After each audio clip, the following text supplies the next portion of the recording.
வணக்கம். ஆகாஷ்வாணி புதுச்சேரி மாநில செய்திகள் வாசிப்பவர் நாராயணசாமி.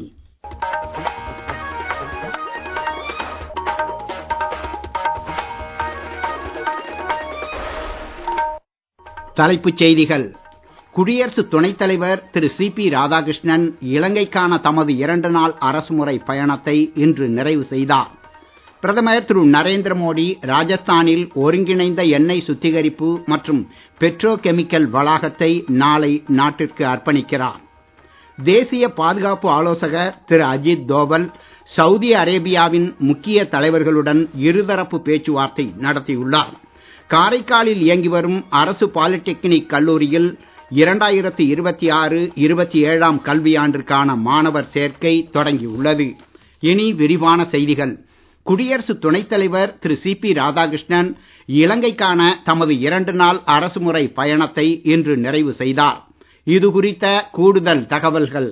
இலங்கை பயணத்தின் போது இன்று நுவரெலியாவிற்கு சென்ற திரு ராதாகிருஷ்ணன் அங்கு ராகலாவில் இந்திய வீட்டு வசதி திட்டத்தின் கீழ் கட்டப்பட்ட வீடுகளை பார்வையிட்டு பயனாளிகளுடன் கலந்துரையாடினார். வடக்கு, கிழக்கு மற்றும் தோட்ட பகுதிகளில் ஏற்கனவே 50,000 வீடுகள் கட்டி முடிக்கப்பட்டுள்ளதாகவும் 4ஆம் கட்டத்தின் கீழ் கூடுதலாக 10,000 வீடுகள் கட்ட திட்டமிடப்பட்டுள்ளதாகவும் குறிப்பிட்ட அவர் இந்திய வம்சாவளி தமிழ் சமூகங்களின் நலனில் இந்தியாவின் உறுதிப்பாட்டை மீண்டும் வலியுறுத்தினார். முன்னதாக நேற்று கொழும்பு சென்ற திரு ராதாகிருஷ்ணன் அந்நாட்டு அதிபர் திரு அனுரகுமார திசநாயக்கே மற்றும் பிரதமர் திருமதி ஹரிணி அமரசூரிய ஆகியோருடன் இருதரப்பு ஒத்துழைப்பு மற்றும் உறவுகளை மேம்படுத்துவது குறித்து கலந்துரையாடினார். மேலும் அங்கு நடைபெற்ற சமூக நிகழ்வு ஒன்றில் கலந்து கொண்ட அவர் இந்தியா இலங்கைக்கு வழங்க உள்ள நலத்திட்ட உதவிகள் குறித்து அறிவித்தார். அந்த வகையில் முதன்மை திட்டமான இந்திய வீட்டு வசதி திட்டத்தின் 3ஆம் கட்ட பணிகள் நிறைவடைந்ததை குறிக்கும் வகையில் தொகுப்பு வீடுகளை பயனாளிகளுக்கு வழங்கினார். நுவரெலியாவில் அமைந்துள்ள சீதா அம்மன் கோவில் மற்றும் அனுமன் கோவிலையும் தரிசித்த குடியரசு துணைத் தலைவர் இரு நாடுகளுக்கும் இடையே கலாச்சார தொடர்புகள் இருப்பதை நினைவு கூர்ந்தார். இக்கோவில்களின் புனரமைப்புக்கு ஆதரவு அளிப்பதாக பிரதமர் திரு நரேந்திர மோடி அறிவித்ததையும் திரு ராதாகிருஷ்ணன் குறிப்பிட்டார்.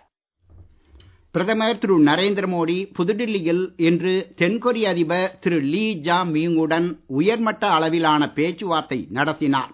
இந்த சந்திப்பின் போது இரு நாடுகளுக்கு இடையே விளையாட்டு மற்றும் கலாச்சாரம், ஆக்கப்பூர்வ தொழில்கள் உள்ளிட்ட பல்வேறு துறைகளில் ஒத்துழைப்பை வலுப்படுத்தும் வகையில் 4 புரிந்துணர்வு ஒப்பந்தங்கள் கையெழுத்தாகின. பின்னர் நடைபெற்ற செய்தியாளர் சந்திப்பின் போது ஜனநாயக விழுமியங்கள், சந்தை பொருளாதாரம் மற்றும் சட்டத்தின் ஆட்சிக்கு மதிப்பளித்தல் ஆகியவை இரு நாடுகளில் மரபணுவிலேயே ஊறிப் போயுள்ளதாக பிரதமர் தெரிவித்தார். இந்தோ பசிபிக் பிராந்தியம் குறித்த விஷயத்தில் இரு நாடுகளும் ஒரே மாதிரியான அணுகுமுறையை கொண்டுள்ளதாகவும் பிரதமர் கூறினார்.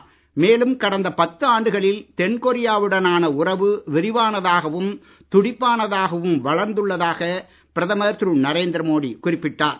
இந்த செய்தியாளர் கூட்டத்தில் பேசிய தென்கொரிய அதிபர் திரு லீ ஜா மியுங் உலகின் தென்பகுதியில் இந்தியா தலைமை பண்பை பெற்றுள்ளது என்றும் பாதுகாப்பு, செயற்கை நுண்ணறிவு மற்றும் கப்பல் கட்டுமானம் ஆகிய துறைகளில் இரு நாடுகளும் ஒத்துழைப்பை விரிவுபடுத்த உள்ளதாகவும் கூறினார். முன்னதாக இன்று குடியரசுத் தலைவர் மாளிகையில் தென்கொரிய அதிபருக்கு நம் நாட்டின் பாரம்பரிய சிவப்பு கம்பள வரவேற்பு அளிக்கப்பட்டது. குடியரசுத் தலைவர் திருமதி திரௌபதி முர்மு, பிரதமர் திரு நரேந்திர மோடி, வெளியுறவுத்துறை அமைச்சர் டாக்டர் ஜெய்சங்கர் ஆகியோர் வரவேற்பு நிகழ்ச்சியில் கலந்து கொண்டனர். தமது இந்திய பயணத்தின் ஒரு பகுதியாக தென்கொரிய அதிபர் டெல்லி ராஜ்காட்டில் உள்ள மகாத்மா காந்தி நினைவிடத்தில் மலரஞ்சலி செலுத்தினார். பிரதமர் நரேந்திர மோடி ராஜஸ்தான் மாநிலம் பலோட்ரா மாவட்டத்தில் உள்ள பச்பட்ராவில் அமைந்துள்ள நாட்டின் முதலாவது கிரீன்ஃபீல்ட் ஒருங்கிணைந்த எண்ணெய் சுத்திகரிப்பு மற்றும் பெட்ரோ கெமிக்கல் வளாகத்தை நாளை நாட்டிற்கு அர்ப்பணித்து உரையாற்ற உள்ளார். ஆண்டுக்கு 9 மில்லியன் மெட்ரிக் டன்கள் உற்பத்தி திறன் கொண்ட இந்த சுத்திகரிப்பு மற்றும் பெட்ரோ கெமிக்கல் வளாகம் 79 கோடி ரூபாய்க்கும் அதிகமான முதலீட்டில் நிறுவப்பட்டுள்ளது. வரலாற்று சிறப்புமிக்க இத்திட்டம் நாட்டின் எரிசக்தி மற்றும் பெட்ரோ கெமிக்கல் துறையில் ஒரு முக்கிய மைல்கல்லாக விளங்குகிறது.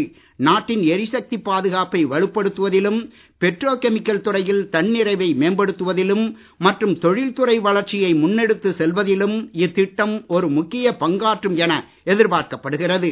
இந்த எண்ணெய் சுத்திகரிப்பு நிலையம் சமூக பொருளாதார வளர்ச்சிக்கு பங்களிக்கும் வகையில் குறிப்பிடத்தக்க வேலை வாய்ப்புகளை உருவாக்கும் வகையில் அமைந்துள்ளது. நீங்கள் கேட்டுக்கொண்டிருப்பது மாநில செய்திகள். ஆகாஷ்வாணி செய்திகளை நேயர்கள் உடனுக்குடன் தெரிந்து கொள்ள எமது புதுச்சேரி மண்டல செய்திப் பிரிவின் சமூக ஊடகங்களான @airnews_புதுவை என்ற எக்ஸ் பக்கத்தையும், all India radio news Puducherry என்ற ஃபேஸ்புக் பக்கத்தையும், @RNU புதுச்சேரி என்ற யூடியூப் சேனலையும் அணுகலாம்.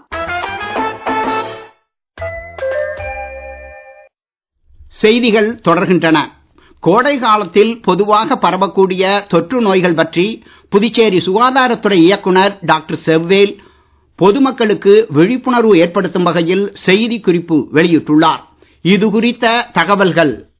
கோடை வெப்பம் காரணமாக ஹீட் ஸ்ட்ரோக் ஏற்பட்டால் ஐஸ் கட்டிகள், தண்ணீர் அல்லது குளிர்ந்த காற்றின் உதவியோடு உடலை வெளியிலிருந்து குளிர்வித்து முதலுதவி சிகிச்சை அளிக்க வேண்டும் என்றும், கொதிக்க வைத்து ஆற வைத்த சுத்தமான குடிநீரை பருக வேண்டும் என்றும், சுகாதாரமான முறையில் நன்கு சமைக்கப்பட்ட உணவுகளையே உண்ண வேண்டும் என்றும், மேலும் முன்னெச்சரிக்கை நடவடிக்கைகள் மற்றும் முறையான சிகிச்சை முறைகளை மேற்கொள்வதன் மூலம் கோடை காலத்தில் வைரஸால் ஏற்படும் கண் பாதிப்புகளிலிருந்து கண்களை பாதுகாத்துக் கொள்ள வேண்டும் என்றும் கூறியுள்ளார். கோடை காலத்தில் மிக சாதாரணமாக ஏற்படும் பாதிப்புகளில் முக்கியமான ஒன்று டீஹைட்ரேஷன் எனப்படும் நீரிழப்பு. வெயில் காரணமாக மக்களுக்கு வியர்வையில் அதிக அளவு உப்பு சத்துக்கள் வீணாகிறது. இதை சரி செய்ய உப்பு கலந்த மோர் மற்றும் நீர்பானங்கள் அல்லது ORS எனப்படும் உப்பு கரைசல் நீர் எடுப்பதன் மூலம் நீரிழப்பை தவிர்க்க முடியும் என்று அவர் அறிவுறுத்தியுள்ளார். அடிக்கடி கைகளை சுத்தமாக சோப்பு போட்டு கழுவுதல், தன் சுத்தம் பேணுதல், முகக்கவசம் அணிதல் போன்ற முன்னெச்சரிக்கை நடவடிக்கைகள் மூலம் வைரஸ் கிருமிகளால் குழந்தைகளுக்கு ஏற்படும் சளி, ஃப்ளூ, அம்மை உள்ளிட்ட தொற்று நோய்களிலிருந்து பாதுகாத்துக் கொள்ள வேண்டும் என்றும் அவர் கூறினார். இது சம்பந்தமாக பாதிக்கப்பட்டவர்கள் அருகில் உள்ள அரசு மருத்துவமனை அல்லது ஆரம்ப சுகாதார மையத்தினை அணுகி சிகிச்சை பெறலாம் என்று கூறினார். சவுதி அரேபியா சென்றுள்ள தேசிய பாதுகாப்பு ஆலோசகர் திரு அஜித் தோவல் அந்நாட்டின் முக்கிய தலைவர்களுடன் பாதுகாப்பு ஒத்துழைப்பு குறித்து பேச்சுவார்த்தை நடத்தியுள்ளார். மேற்காசிய போர் சூழல் காரணமாக அப்பகுதியில் எரிபொருள் வர்த்தகத்திற்கு ஏற்பட்டுள்ள பாதிப்பை சரி செய்வது குறித்தும் அவர் பேச்சுவார்த்தை நடத்தினார். நேற்று சவுதி அரேபியா சென்ற திரு அஜித் தோவலை ரியாத் சர்வதேச விமான நிலையத்தில் அந்நாட்டிற்கான இந்திய தூதர் திரு சுஹேல் அஜாஸ் கான் மற்றும் சவுதி அரேபிய அமைச்சர் திரு சவுட் அல் சட்டி உள்ளிட்டோர் வரவேற்றனர். காரைக்காலில் இயங்கி வரும் அரசு பாலிடெக்னிக் கல்லூரியில் 2026-27 கல்வியாண்டிற்கான மாணவர் சேர்க்கை தொடங்கியுள்ளது. Civil, mechanical, electrical, electronics, information technology மற்றும் கம்ப்யூட்டர் இன்ஜினியரிங் போன்ற பல்வேறு பட்டய பாடப்பிரிவுகளில் வழங்கப்படுகின்றன. புதுச்சேரி மாநில மாணவர்களுக்கு 2265 ரூபாயும், பிற மாநில மாணவர்களுக்கு 6765 ரூபாயும் மிக குறைந்த கல்வி கட்டணமாக நிர்ணயிக்கப்பட்டுள்ளது. அரசு உதவித்தொகை, இலவச பேருந்து வசதி, தரமான ஆய்வகங்கள் மற்றும் 100% வேலைவாய்ப்பு வழிகாட்டுதல் போன்ற சிறப்பு அம்சங்களை கொண்ட இந்த கல்லூரியில் விண்ணப்பிக்க விரும்புவோர் 2ஆம் ஆண்டு நேரடி சேர்க்கைக்கு ஜூன் 5ஆம் தேதிக்குள்ளும், 1ஆம் ஆண்டு சேர்க்கைக்கு ஜூன் 30ஆம் தேதிக்குள்ளும் விண்ணப்பிக்க வேண்டும் எனவும், கூடுதல் விவரங்களுக்கு 043682655521 என்ற எண்ணை தொடர்பு கொள்ளலாம் எனவும் கல்லூரியின் முதல்வர் முனைவர் சந்தனசாமி தெரிவித்துள்ளார். காரைக்காலில் உள்ள அரசு மேல்நிலைப் பள்ளிகளில் 2026-27 கல்வியாண்டிற்கான 11ஆம் வகுப்பு மாணவர் சேர்க்கை குறித்து செய்திக்குறிப்பு வெளியிடப்பட்டுள்ளது. இதன்படி 10ஆம் வகுப்பு பொதுத் தேர்வில் தேர்ச்சி பெற்ற மாணவ மாணவியர் இதற்கான விண்ணப்பங்களை இன்று தொடங்கி அனைத்து அரசு மேல்நிலைப் பள்ளிகளிலும் பெற்றுக் கொள்ளலாம் எனவும், பூர்த்தி செய்யப்பட்ட விண்ணப்பங்களை வரும் 30ஆம் தேதிக்குள் அந்தந்த பள்ளிகளிலேயே சமர்ப்பிக்க வேண்டும் என்றும் அறிவுறுத்தப்பட்டுள்ளது.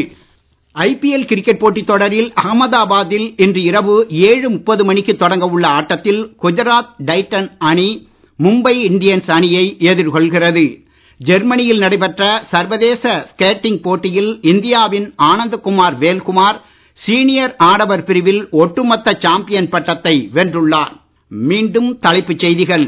குடியரசு துணைத் தலைவர் திரு சிபி ராதாகிருஷ்ணன் இலங்கைக்கான தமது 2 நாள் அரசுமுறை பயணத்தை இன்று நிறைவு செய்தார். பிரதமர் திரு நரேந்திர மோடி ராஜஸ்தானில் ஒருங்கிணைந்த எண்ணெய் சுத்திகரிப்பு மற்றும் பெட்ரோ கெமிக்கல் வளாகத்தை நாளை நாட்டிற்கு அர்ப்பணிக்கிறார்.